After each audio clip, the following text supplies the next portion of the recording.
gila disamain dengan penipu? Penipu itu penjahat. Bedakan antara penjahat dengan orang gila. Orang gila itu di RSJ atau dia keliling. Ketawa-ketawa aja dia sudah. Ada aja dunia. Dunia macam apa sih aku dipertemukan dengan orang-orang ini? Aku heran. Aku tuh nggak suka tahu sama.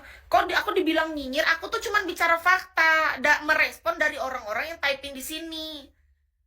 Gimana kalian merasa tersindir? Aku nggak ada maksud menyindir siapapun. Banyak orang gila yang nggak sadar mereka sakit jiwa. Banyak orang gila yang nggak sadar mereka sakit jiwa. Nah, menurut Kis ini namanya kita sedang menghakimi sih. Aku nggak setuju dengan ini.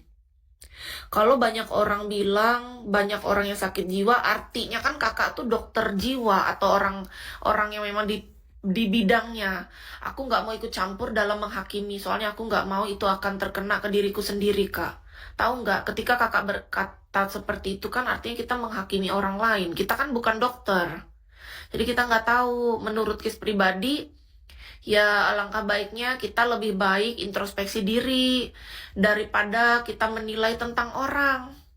Lihat diri kita, apakah hari ini kita sehat, apakah hari ini kita masih waras, apakah kita menjalani hari itu dengan sangat baik, apakah yang kita ucapkan dan lakukan itu berdampak baik dan positif bagi orang lain, apakah membuat orang menjadi terbangun dan tersadarkan, ataukah sebaliknya. Alangkah baiknya gitu, menurut Kisi itu jauh lebih baik, lebih oke, menurut Kis, ketimbang kita sibuk menilai orang. Lebih bagus kita lihat diri sendiri, itu lebih lebih apa ya, lebih bijaksana lah menurut Kis ya, ini pandanganku. Kita kan belajar.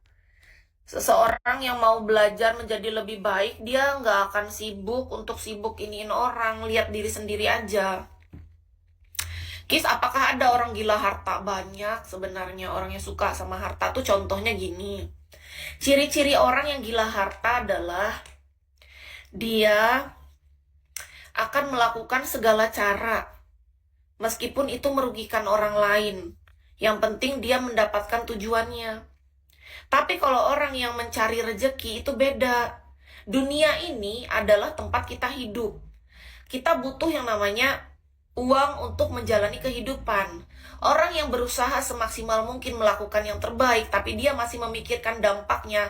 Apabila dia masih mikir apa yang dia lakukan ini apakah merugikan orang apa enggak. Kalau dia masih punya empati di sana, masih mikirkan posisi orang lain, dia tahu bahwa hidup ini saling gitu, saling menguntungkan. Nah, kalau dia masih memikirkan arah ke sana, berarti dia masih waras. Menurut Kis, dia masih bagus, masih bisa dipercaya untuk menjadi rekan kerja kita, untuk menjadi kita bisa kerja sama, kolaborasi, atau dijadikan teman jangka panjang. Menurut Kis, karena gini, kita tuh kalau mau sama teman deket, Kak, harus pilih-pilih, Kak. Orang yang hadir dalam hidup kita nggak bisa milih. Tapi kalau untuk orang yang layak masuk ke dalam hidup kita, ataupun orang yang diajak kerjasama atau kolaborasi, kita harus pilih. Menurut Kis. Karena apa? Karena itu penting untuk kemajuan kita, Kak. Orangnya ini bisa dipercaya nggak? Orang yang bisa dipercaya itu, Kak, zaman sekarang, astaga, Kak, nyarinya, Kak. Orang jujur yang bisa dipercaya. Tapi bukan cuma semata-mata sekonyong jujur, tapi dia sebenarnya cuma untuk menutupi aslinya dia. Enggak, lain. Dia jujur yang apa adanya. Zaman sekarang ini agak susah memang, Kak. Tapi ada. Menurut Kis. Kalau hidup ini tanpa teman boleh nggak, Kak?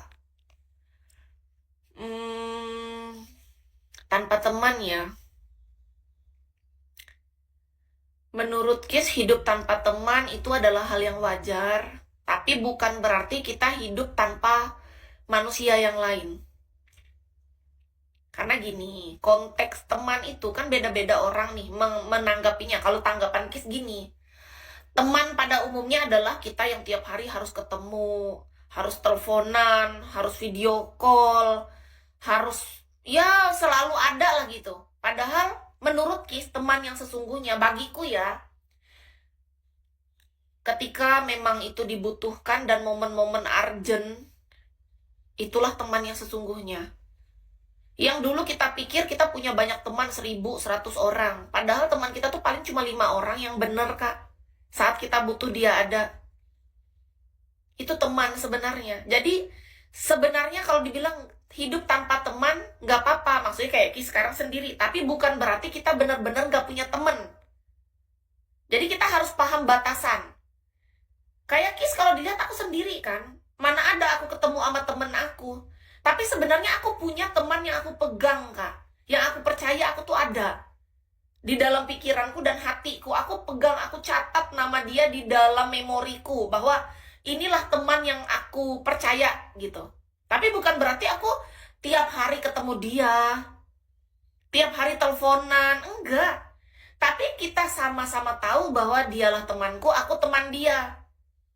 Gimana cara kita mengetahui teman kita? Coba, menurut kalian, di mana kita bisa tahu siapa teman kita yang sesungguhnya?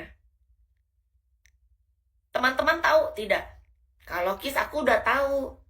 Gimana cara aku melihat teman yang sesungguhnya?